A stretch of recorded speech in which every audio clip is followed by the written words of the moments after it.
नमस्कार। आज या व्हिडिओच्या मार्फत मला महाराष्ट्रातील तमाम शेतकरी बांधवांना एवढंच सांगायचं आहे की निवडणुकीच्या पूर्वी या राज्याचे आताचे मुख्यमंत्री आणि 2024ला असलेले मुख्यमंत्री एकनाथजी शिंदे आणि आताचे मुख्यमंत्री देवेंद्रजी फडणवीस यांनी निवडणुकीच्या काळात आमची सरकार आल्याबरोबर आम्ही शेतकऱ्यांचा सातबारा कोरा कोरा करू अशा प्रकारची घोषणा करून आश्वासन दिले होते। त्यानंतर गेली 1.5 वर्ष लोटून गेली। महाराष्ट्रामध्ये अनेक शेतकरी संघटनांनी अनेक राजकीय पक्षाच्या लोकांनी रस्त्यावर उतरून शासनाचे लक्ष केंद्रित केले।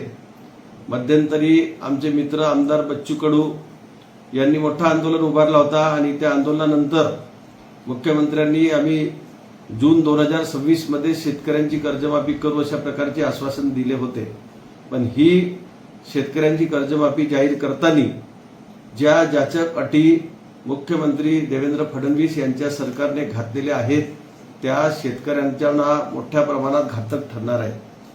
आपल्या सगळ्यांना माहिती आहे 2017ला हेच मुख्यमंत्री असताना त्यांनी इतक्या अटी घातल्या होत्या की शेतकरी लाईनमध्ये लागला होता आणि लाईनमध्ये लागून महाराष्ट्रातले जवळपास 6.5 लाख शेतकरी त्या शेतकरी कर्जमाफीपासून वंचित राहिले होते।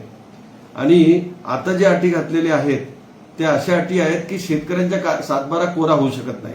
म्हणजे तुम्ही निवडणुकीच्या पूर्वी शेतकऱ्यांची मतं घेताना सांगितलं की आम्ही शेतकऱ्याचा सातबारा कोरा कोरा कोरा करू 3 वेळा बोलले।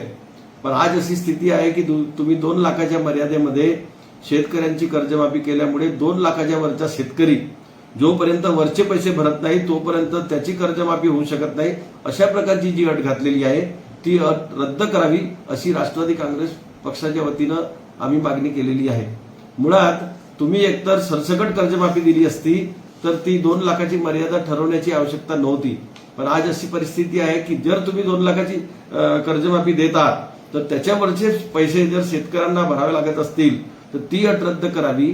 पहिले तुम्ही 2 लाख रुपये भरा, कारण आज जर एखाद्या शेतकऱ्याकडे भरायसाठी पैसे नसले तर तो शेतकरी कर्जमाफीतून वंचित राहिल्याशिवाय राहणार नाही अशी स्थिती आहे। 2017ला जे 6.5 लाख महाराष्ट्रातले शेतकरी कर्जमाफीपासून वंचित होते।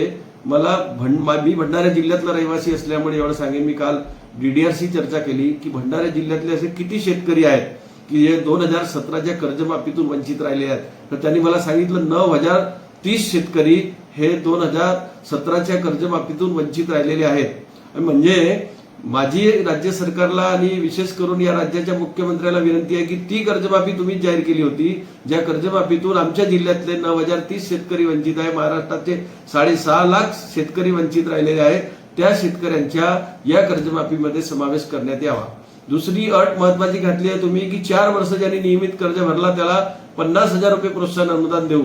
आमची मागणी अशी आहे की ज्यांनी 4 वर्ष नियमित कर्ज भरला तो इमानदार प्रामाणिक शेतकरी आहे, आपल्या मेहनतीतून आपले घाम गाळून त्याने आपली लोन भरलेली आहे। अशा परिस्थितीत तुम्ही फक्त 50,000 प्रोत्साहन अनुदान देणार असाल तर बाकीच्या शेतकऱ्यांप्रमाणे जे थकीत शेतकरी आहेत त्याप्रमाणे 2 लाखाची कर्जमाफी प्रोत्साहन अनुदान त्याही शेतकऱ्याला नियमित कर्ज भरणाऱ्या शेतकऱ्याला देण्यात यावा अशी मागणी आहे। दुसरा महत्वाचा विषय, आता आखाती देशामध्ये जे युद्धजन्य परिस्थिती निर्माण झाली त्यामुळे तेलाचे भाव वाढले, डिझेल पेट्रोलचे भाव महाराष्ट्रामध्ये देशामध्ये मोठ्या प्रमाणात वाढले आहेत। याचा फडका असा बसलेला आहे की एकीकडे शासनाने डायरेक्शन दिलं की कोणाला कॅनमध्ये डिझेल पेट्रोल देऊ नये, पण शेतकऱ्याच्या शेतामध्ये जे यंत्र चालतात ज्या यंत्राच्या सहाय्याने शेतकरी शेती करतात त्या यंत्राला जर डिझेल संपला तर तो यंत्र चिखलामधून पेट्रोल पंपावर येईल आणि रस्त्यावर चिखल दिसेल, मोठ्या प्रमाणात ऍक्सिडेंट होतील। किमान त्या शेतकऱ्यांना तरी कॅनमध्ये डिझेल देण्याची परवानगी पेट्रोल पंप धारकांना दिली पाहिजे। त्या संबंधीचा आदेश शासनानं निर्गमित करावा अशी आपली मागणी आहे। खताच्या किमती तर मोठ्या प्रमाणात वाढल्या आहेत। आधारभूत शेतमालाला जे भाव वाढवायला पाहिजे होते खर्चाच्या दृष्टीनं त्या तुलनेमध्ये फार कमी भाव वाढवून दिलेले आहेत। धानाला 100 रुपयाच्या खालीच भाव वाढवलेले आहेत, त्या तुलनेमध्ये 200 रुपये 400 रुपये एका बॅग मागे खताच्या किमती वाढलेल्या आहेत। त्यामुळे या वर्षी शेतकऱ्यांचे दिवस एकदम वाईट आहेत। शेतकऱ्यांच्या शेतीच्या किमती मोठ्या प्रमाणात वाढल्या. एखाद्या वेळेला शेतकऱ्यांनी आर्थिक परिस्थितीचा सामना करायसाठी समजा ती जमीन विकतो म्हटलं तर त्याला समाधान होईल, पण तो आयुष्यभर भूमीहीन राहील.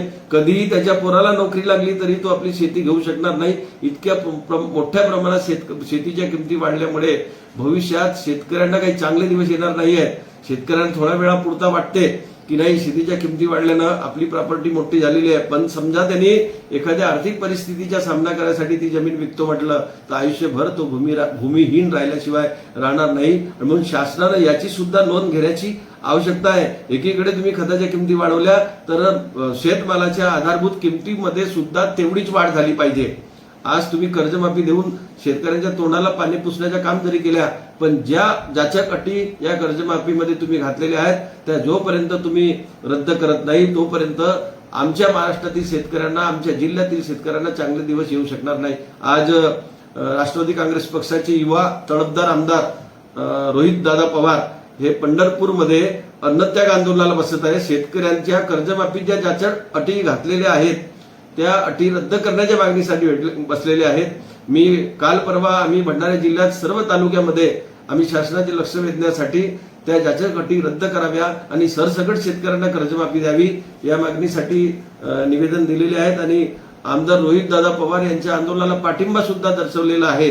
पण माझी राज्य सरकारला विनंती आहे की शेतकऱ्यांच्या तुम्ही अंत पाहू नका. सरसकट कर्जमाफीची ज्याप्रमाणे तुम्ही आश्वासन दिले होते त्याची घोषणा अधिकृत करावा.